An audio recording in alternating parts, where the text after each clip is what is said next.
Seperti yang kita tahu, penataan ruang di Indonesia menjadi salah satu aspek yang sangat penting dalam pembangunan berkelanjutan. Namun, hingga saat ini, pelanggaran terhadap tata ruang dan juga masalah-masalah tata ruang masih sering terjadi dan ditemukan di berbagai daerah di Indonesia. Maka dari itu, hari ini saya Wika Aulia dengan Padijin NRP terakhir 1076 akan mengupas tuntas tentang contoh-contoh pelanggaran tata ruang di Indonesia. Yang pertama adalah tentang sengketa tanah antara Badan Meteorologi, Klimatologi, dan Geofisika atau BMKG dengan Ormas Gripjaya di Kelurahan Pondok Betung, Tangerang Selatan. Dan yang kedua adalah tentang pelanggaran tata ruang dua usaha karaoke di Purworejo, tepatnya di Desa Popongan, Kecamatan Banyu dan Desa Kusukihan, Kecamatan Purwodadi.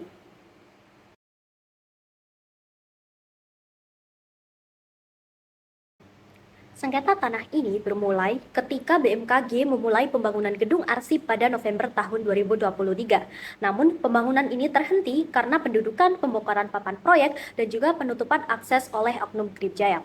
BMKG lalu melaporkan hal ini ke Polda Metro Jaya dan laporan diterima sejak Februari 2025. Polda Metro Jaya bersama Satpol PP dan juga ekskavator membongkar pos Gripjaya pada 24 Mei tahun 2025. Gripjaya berdalih mendampingi ahli waris dan mengklaim kepemilikan tanah tersebut adalah tanah adat turun-temurun, namun tidak bisa menunjukkan bukti kepemilikan yang sah secara hukum.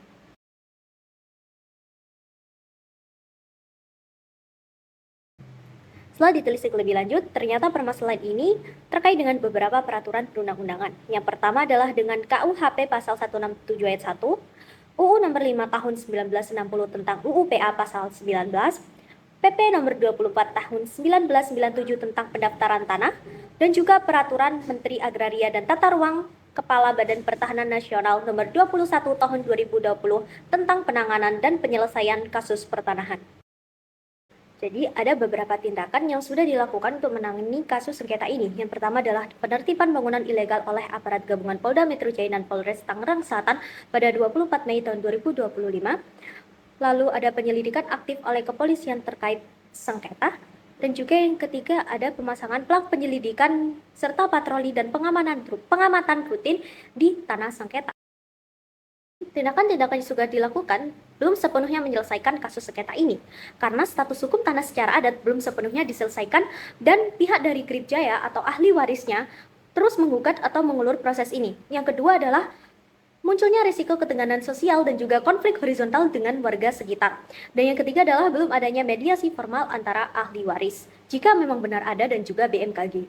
Nah, jadi beberapa solusi lain yang bisa saya sampaikan adalah dengan pemerintah melalui Kementerian ATR BPN atau Pemda dapat memfasilitasi mediasi antara BMKG dan pihak yang mengaku ahli waris untuk menghindari eskalasi konflik dan membuka peluang solusi win-win, misal ganti rugi bila benar ada hak adat. Nah, yang kedua adalah dengan menggunakan mekanisme redistribusi atau konsolidasi tanah bila terbukti sebagian tanah milik adat dan juga sebagian milik negara.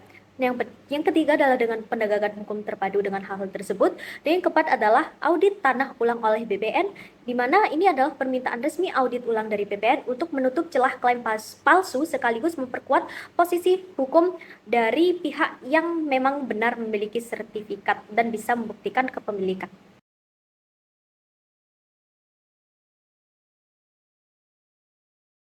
Nah, yang kedua adalah tentang pelanggaran tata ruang dua usaha karaoke di Purworejo, yang tepatnya di Desa Popongan, Kecamatan Banyu dan juga Desa Kusugian, Kecamatan Purwodadi, di mana dua tempat ini telah melanggar ketentuan tata ruang wilayah dengan mendirikan bangunan usaha di atas lahan pertanian pangan berkelanjutan KP2B.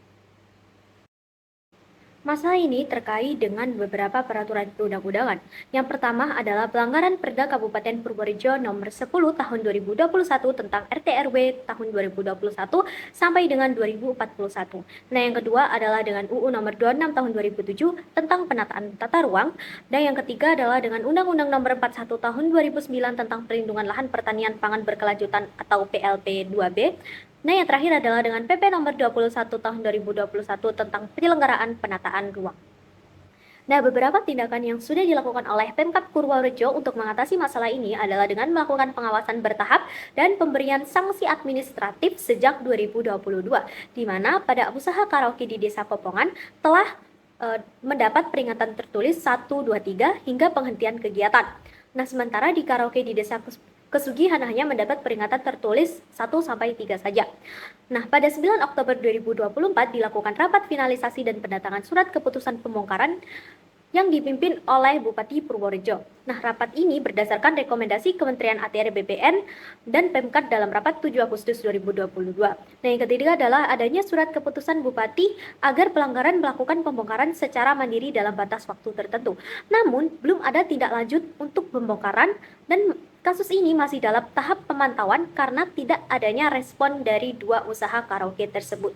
Nah, beberapa alternatif solusi lain yang bisa saya tawarkan adalah yang pertama adalah dengan mediasi sosial dengan pendekatan restoratif di mana pemerintah daerah, tokoh masyarakat, dan juga pelaku usaha bisa berdialog untuk mencari win-win solution seperti relokasi ataupun konversi izin ke zona komersial jika dimungkinkan dan sesuai tata ruang. Nah, yang kedua adalah dengan pembongkaran langsung oleh Pemda, yang ketiga adalah dengan penegakan hukum pidana tata ruang, dan yang ketiga adalah pemulihan fungsi tata ruang. Nah, cukup itu saja yang bisa saya sampaikan. Kurang lebihnya mohon maaf dan terima kasih.